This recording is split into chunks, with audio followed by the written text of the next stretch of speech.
আমাদের সংগ্রাম চলবেই চলবে। হ্যাপি মিস্টারেসের আজকের পর্বে আমরা কথা বলবো এমন একজন মানুষ যিনি ছিলেন জনগণের নেতা, কৃষকের কণ্ঠস্বর আর শাসকদের দুঃস্বপ্ন, মাওলানা ভাসানী। যে মানুষের নাম শুনলেই পাকিস্তান আর ব্রিটিশ শাসকেরা ঘাম ছুটিয়ে ফেলত। কিন্তু প্রশ্ন হলো, কে ছিলেন মাওলানা আব্দুল হামিদ খান ভাসানী? কেন মানুষ আজও তাকে মজলুম জননেতা বলে স্মরণ করেন? চলুন তার জীবন সংগ্রাম আর তার রহস্যময় মৃত্যুর দিকেও চোখ রাখি। 1880 সালে 12 ডিসেম্বর সিরাজগঞ্জ জেলার ধানগড়া গ্রামে জন্ম নেন তিনি। নাম আব্দুল হামিদ খান ভাসানী। মাওলানা আব্দুল হামিদ খান ভাসানীর ভাসানী নামটা এসেছিল, তিনি ভাসানচর এলাকায় দরিদ্র কৃষকদের পক্ষে ভাষণ দিয়েছিলেন। সেই থেকেই তার নাম দেওয়া হয়েছিল মাওলানা আব্দুল হামিদ খান ভাসানী। ছোট্টবেলা থেকেই তিনি ছিলেন তেজি, অন্যায় বিরুদ্ধে মুখ খুলতেন। মক্তবে পড়েছেন, পরে দারুল উলুম দেওবন্দে গিয়েছিলেন, সেখানে ইসলাম শিখেছেন, কিন্তু পাশাপাশি শিখেছিলেন মানুষের অধিকার কিভাবে রক্ষা করতে হয়। তরুণ বয়সে তিনি জড়িয়ে পড়েন ব্রিটিশ বিরোধী আন্দোলনে। তখন ভারতের মুসলমানদের নেতা হিসেবে অনেকে চুপ থাকলেও ভাসানী ছিলেন ভয়হীন, স্পষ্টভাষী, বিদ্রোহী। বলতেন, ধর্মের নামে নয়, মানুষের অধিকারের জন্য লড়াই করতে হবে। এই কথা বলার কারণেই একাধিকবার তাকে কারাগারে যেতে হয়, কিন্তু ভাসানী ভয় পাননি। তিনি ছিলেন এমন একজন নেতা যিনি বন্দী হয়েও মানুষের জন্য চিন্তা করতেন। বাংলাদেশে তখন ছিল পূর্ব পাকিস্তান, ধনী ও ক্ষমতাবানরা পশ্চিম পাকিস্তানে, আর পূর্ব অঞ্চলের মানুষ ছিল খুবই দরিদ্র ও শোষিত।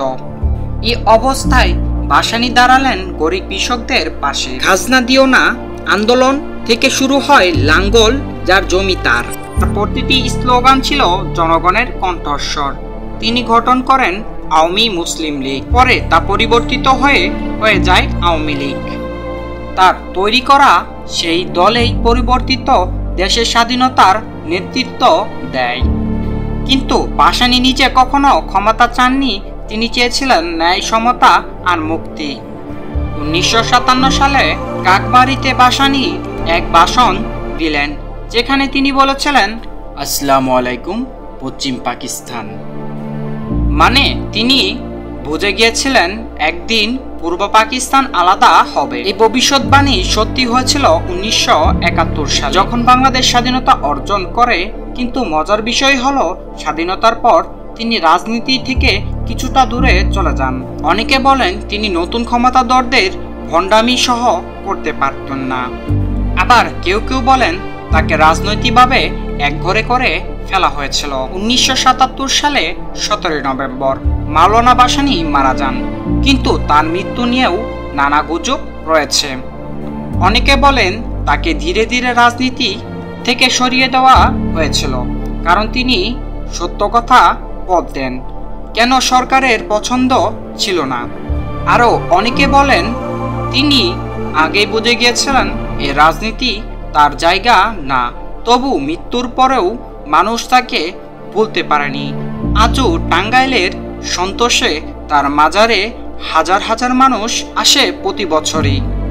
মাওলানা ভাসানী ছিলেন একজন মানুষ যিনি কখনো বিলাসী জীবন বেছে নেননি। গায়ে গামছা আর মুখে নের কথা বলতেন, এই ছিল তার পরিচয়। তিনি বলতেন, আমি রাজনীতি করি আল্লাহর সন্তুষ্টির জন্য, মানুষের কল্যাণের জন্য। আজ যখন রাজনীতিতে ভরে গেছে দুর্নীতি আর লোভে, তখন প্রশ্ন জাগে, মাওলানা আব্দুল হামিদ খান ভাসানী আজ বেঁচে থাকতেন, তাহলে হয়তো এই দেশটাই অন্যরকম ভাবে হতো। তিনি চলে গেছেন, কিন্তু তার নাম এখনো প্রতিটি কৃষকের মাটিতে ঘ্রাণে লুকিয়ে আছে। মুসলিম জননেতা মাওলানা আব্দুল হামিদ খান ভাসানী। আপনি এই পরের ভিডিওটি কার সম্পর্কে জানতে চান তা অবশ্যই আমাদের কমেন্ট বক্সে জানিয়ে যাবেন।